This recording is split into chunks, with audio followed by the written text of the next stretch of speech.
everyone, I'm Madeleine. I'm Senior UX Designer here at Zoopla. And I'm Joe, and I'm a user researcher here at Zoopla. And today we're going to talk to you about something that's not analytics based. We're going to talk to you about advanced UX research methods and how we like to use them here to help inform product and with the analytics. So I'm just going to talk really briefly about qualitative data. So I know a lot of it's about the numbers with analysts, so we're going to talk a little bit about qualitative data and why it's so great. We're going to talk about our favourite research methods that we use here all the time. Then we're going to take a bit of a deeper dive into diary studies as sort of like our advanced UX research method. And then we're going to just talk very briefly about using those qualitative insights to then drive product decisions. So data. We love data, but obviously not all data is quantitative. So analytics is obviously quantitative and it can tell you the what and what's happening, but obviously qualitative data can tell you the why. And so when those two are used together, that's really powerful because obviously the data can tell you where people are clicking, what they're doing, where they drop off, but sometimes it's not really very clear why they're doing that or what their motivations are. So when you have those two together, you can paint this really rich picture of what's going on and really understand what the users are doing. And sometimes as well, it can really help inform kind of like where to dig with the analytics if perhaps it's not clear. So we had a really good example where we set a page live, new design, it was all great. But it wasn't performing quite as well as we'd hoped. So it was like, oh, there's this hypothesis, maybe they're doing this. But we had this one kind of piece of qualitative data from a feedback tab that was talking about how now this design, the page is so much longer, and we've got loads of adverts, and actually that's hindering my experience. So right away, there was a nice piece of data for us to kind of explore through the data, like, oh, right, I didn't even think about that. You know, it was all, is the thing above the fold? Is this like design working? And it might have been something as simple as too many adverts. So that's why when they're used together, it can paint this really powerful picture. So I'm going to talk really briefly about a couple of the research methods that we use quite a lot here and that are really helpful. So the first one is interviews. So these are really kind of really quick. They're face-to-face talks with people, or they can be over the phone, so you don't even need to have somebody in the room with you. And these are great because you can really dig into user motivations and attitudes and really get an understanding of kind of where they're coming from. So we like to use this method kind of, it's really good in early discovery of a product. So you might not have even built anything yet, but you kind of want to gauge what people think of it. So it's really nice to kind of talk with them, find out their experiences and see if it's going to be a good fit. But the downside of this is that they can sometimes be a bit hypothetical, as if you haven't got anything built, you know, you're asking people to comment on something that they don't even know what that is yet.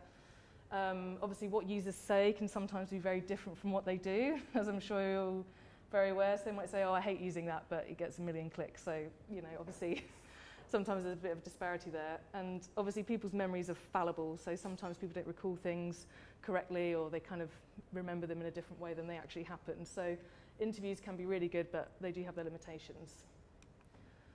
So the next one is remote usability testing. So we use this one loads here. So this is a kind of example of what that looks like, some guy just like going through a script. But basically this is unmoderated remote usability testing. So we use a platform called What Users Do.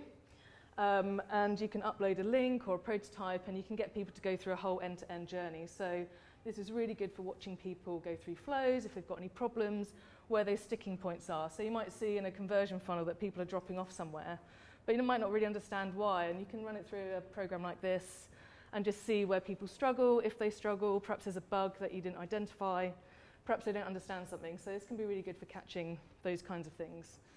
And it's also really good for competitor analysis as well. So again, at the beginning of a product lifecycle, you can run your competitors through something like this and see what's working, what's not working, what do they like about it, what don't they like about it. So you can kind of use it at the beginning of your product discovery, and you can use it when you're trying to kind of measure an MVP or something that's really mature, just to see where the problems are and where you can tweak things.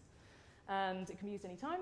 And the great thing about this method is users tend to do it in the comfort of their own home. So they've got a script that they follow, a link that they click, and they can just do it unhindered without somebody watching or the pressure of a researcher trying to get, you know, good insight from them.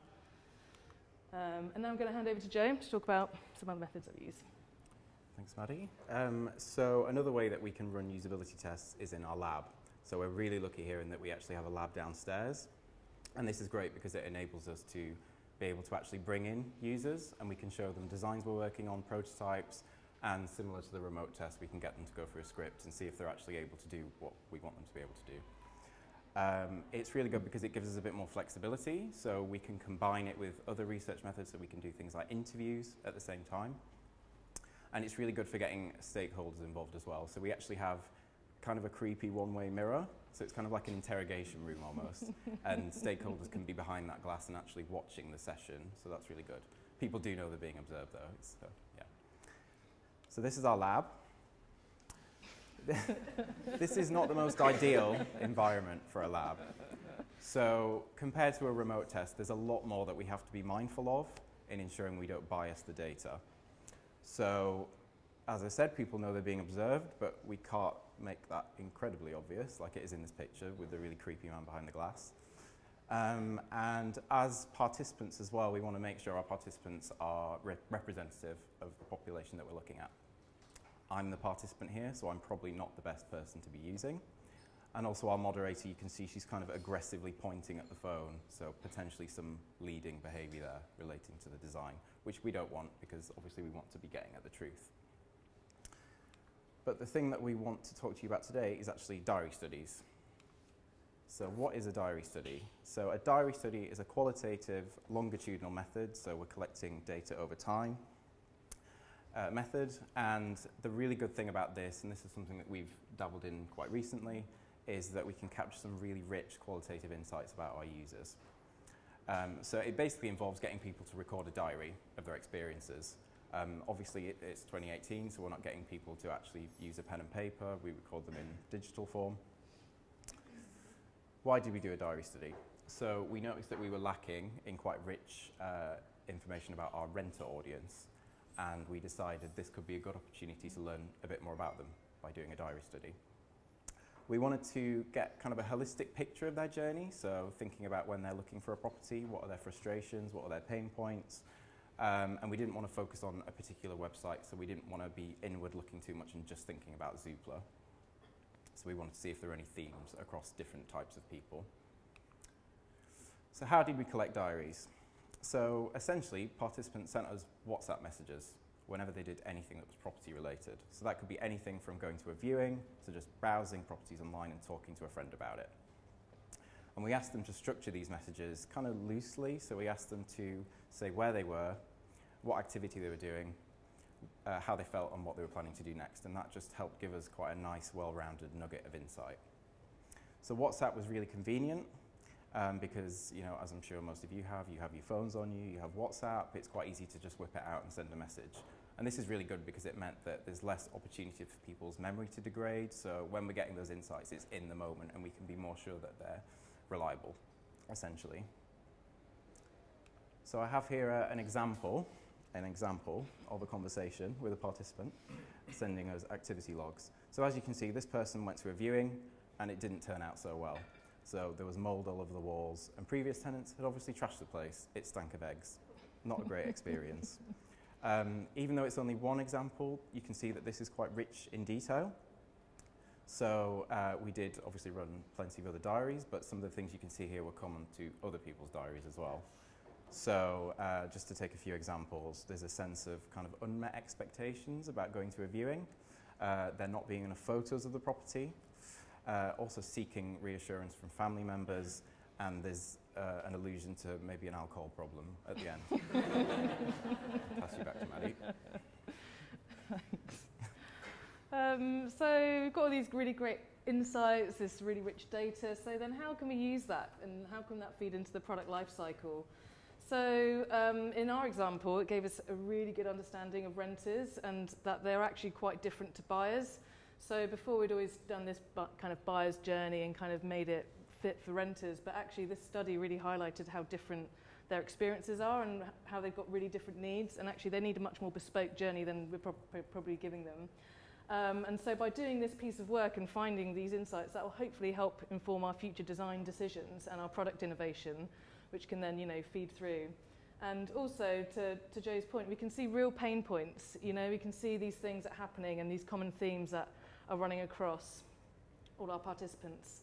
And, you know, they're real stories. They're not made-up stories. They're people going through these experiences and, you know, they're really awful with egg and alcohol abuse and everything. So that's a really great bit of feedback. So getting people to understand as well that you can't do this one-size-fits-all approach, that, you know, obviously different people coming to our site have these different needs. So being able to share that with the business and product owners and analysts alike is really valuable. And also it can help steer product strategy. So again, when we're getting these high-level pain points, it can really help us focus on what improvements we need to make to kind of improve conversion, if you like, and what we can see is going to be the biggest impact on renters and you know, for our website basically. So just to wrap up, so qualitative and quantitative data being used together is really powerful. It just paints a really bright picture of what's going on the site.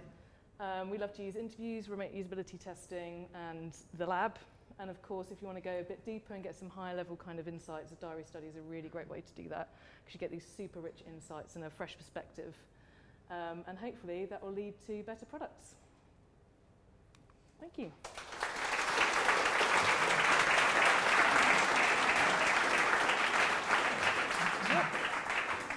Has anybody got any questions?